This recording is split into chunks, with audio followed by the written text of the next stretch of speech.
श्रीमद् भगवद गीता अध्याय 17 श्रद्धादायी विभाग योग से मिलने वाली महत्वपूर्ण जीवन शिक्षा है। पहला, भगवान श्री कृष्ण कहते हैं मनुष्य की श्रद्धा 3 प्रकार की होती है, सात्विक, राजसिक और तामसिक।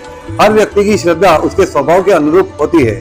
दूसरा, सात्विक श्रद्धा वाले लोग भगवान में सच्ची भक्ति रखते हैं, दूसरों की भलाई में आनंद पाते हैं, बिना स्वार्थ के कर्म करते हैं, शुद्ध भोजन, सत्य वाणी और संयम में विश्वास रखते हैं। सात्विक श्रद्धा मनुष्य को शांति, प्रेम और स्थिरता प्रदान करती है। तीसरा, रासिक श्रद्धा वाले लोगों का विश्वास भोग, यश और उपलब्धियों में होता है।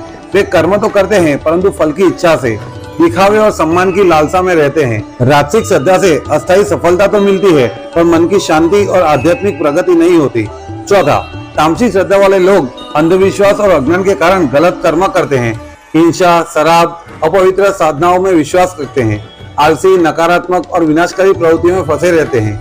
तामसिक श्रद्धा वाले व्यक्ति को नीचा गिराती है और उसे दुख, भय और भ्रम की ओर ले जाती है। पांचवा, भगवान श्री कृष्ण बताते हैं कि भोजन भी मनुष्य के स्वभाव को प्रभावित करता है। सात्विक भोजन जो ताजा, पौष्टिक और शुद्ध होता है, जिससे आयु, बल, आनंद और मन की शांति होती है। रासिक भोजन जो बहुत तीखा, खट्टा, गरम या मसालेदार होता है, जिससे बेचैनी, चिंता और अस्थिरता आती है। जबकि बासी, सड़ा गला, मांस या नशा वाले भोजन को तामसिक भोजन कहते हैं, जिससे आलस्य, अज्ञान और नकारात्मकता बढ़ती है। शुद्ध भोजन मन को भी शुद्ध करता है। छठा, भगवान श्री कृष्ण कहते हैं यज्ञ, तप और दान के भी 3 प्रकार होते हैं। पहला, सात्विक जो बिना फल की इच्छा के केवल कर्तव्य समझकर किया जाता है। श्रद्धा और शुद्ध भावना से वो प्रेरित होता है।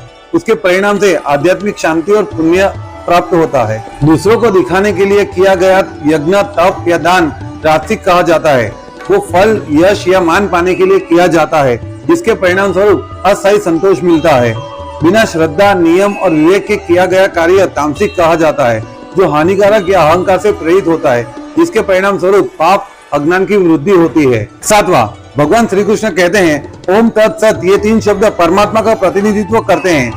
ओम परम सत्य का प्रतीक है, तत् सब कुछ भगवान के लिए है, सत सच्चाई, शुद्धता और अस्तित्व का प्रतीक है। हर कार्य को ओम तत्सत भावना से करे, यानी कि सब कुछ ईश्वर को समर्पित करे और सत्य के लिए करे। बोलिए श्री कृष्ण कन्हैया लाल की जय।